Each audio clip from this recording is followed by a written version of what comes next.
and they're often very emotionally immature. And it's important to remember that people struggling with BPD, they're not evil. Hi, this is Jim Breon. Welcome to this YouTube channel where we discuss all things mental health. In previous videos, we've talked about borderline personality disorder, what that is and how it affects people. It's one of those mental health issues that can be really devastating for a person living through it. And what the video today is going to be about is the effects of being a child growing up with a parent with borderline personality disorder. A child growing up with a parent with this type of mental health issue is really drastically impacted. And if you think about the underlying issues with borderline personality disorder, the person struggles to regulate their emotions, they have a very unstable sense of themselves, they live with a constant fear of abandonment, whether it's real or imagined, and have a history of unstable and often chaotic relationships. They experience something called splitting, which is very drastic valuing and devaluing of other people, where they will treat you as if you're, the best thing has ever happened to them, and then something will happen and suddenly you're the cause of all their problems. And people struggling with borderline personality disorder often make suicide threats. They can be very manipulative in their suicidal threats. They actually do make attempts and sometimes actually do commit suicide.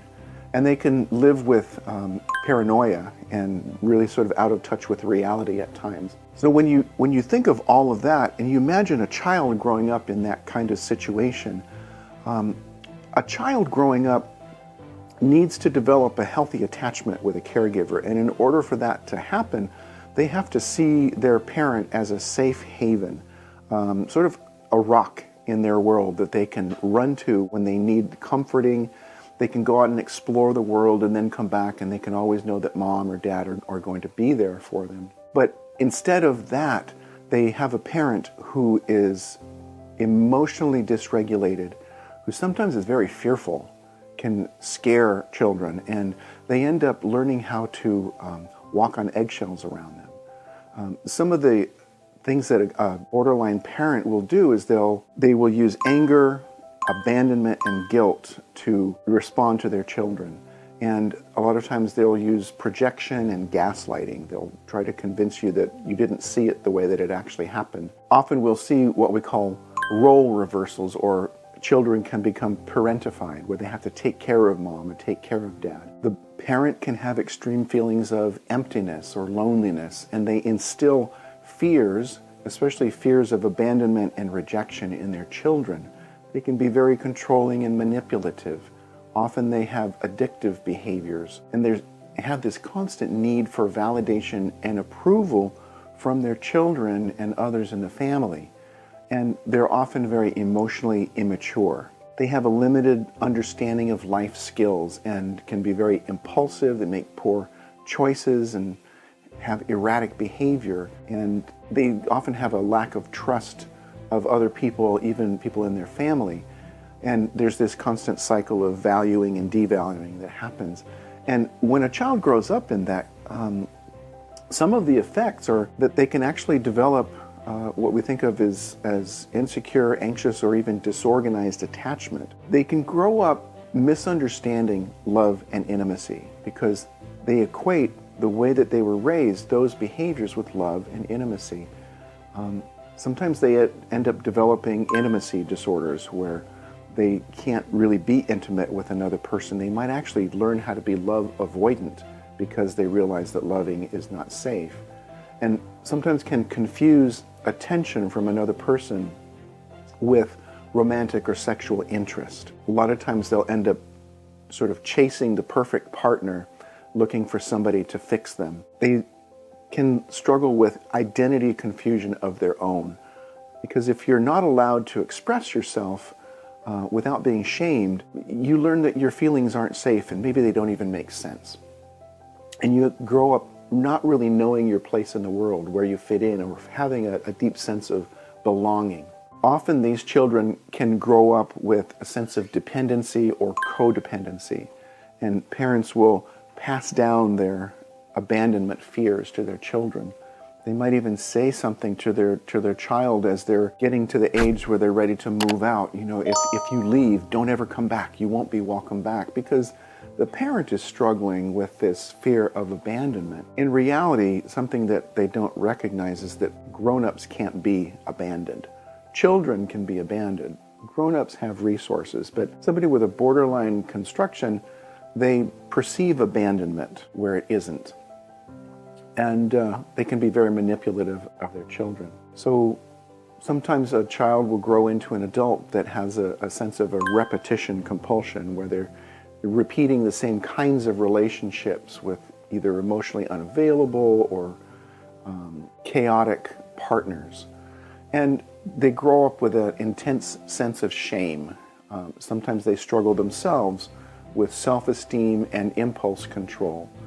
And growing up with a parent who's got BPD is really a threat to your developing sense of self. And you know, children and adults of parents with BPD can grow up with problems of trusting themselves and trusting others. Again, it's because the parent is supposed to be this safe haven, and instead of that, they're often unsafe, unpredictable, and frightening. Another issue that can come up for a child with a borderline parent is the child can develop different forms of obsessive-compulsive disorder.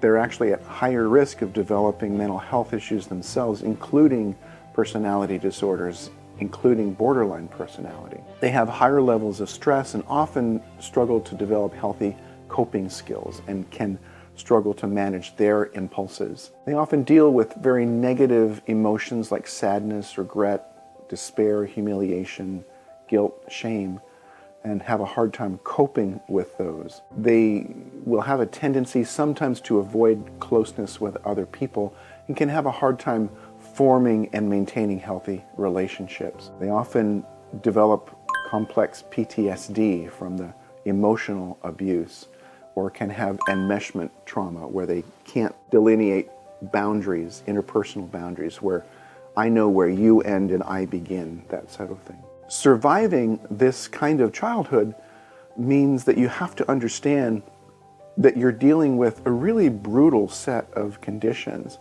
and preparing yourself so that you know what's coming as best as you can, and setting limits with people, and being loving yourself when you feel safe.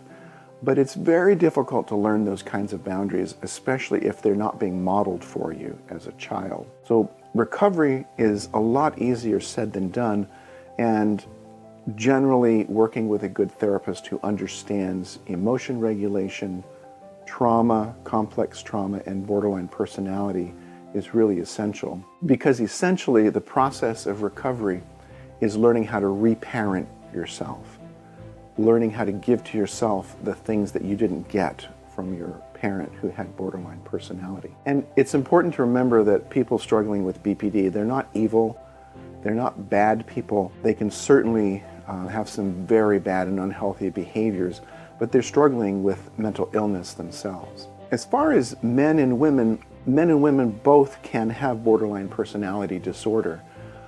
Men with borderline traits tend to be more antisocial, they tend to be more violent and impulsive, and they don't often maintain the relationships with their children that a mother with borderline personality will. And mothers tend to be more emotionally labile or emotionally fluctuating of emotions, and they have higher levels of anxiety and PTSD.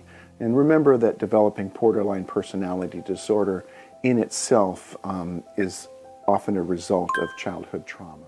I hope the video is helpful, and if so, I encourage you to leave comments if you have questions. Look forward to hearing those things, and like and subscribe, sign up for notifications so we can let you know when more videos are coming out. And until then, take care of yourselves.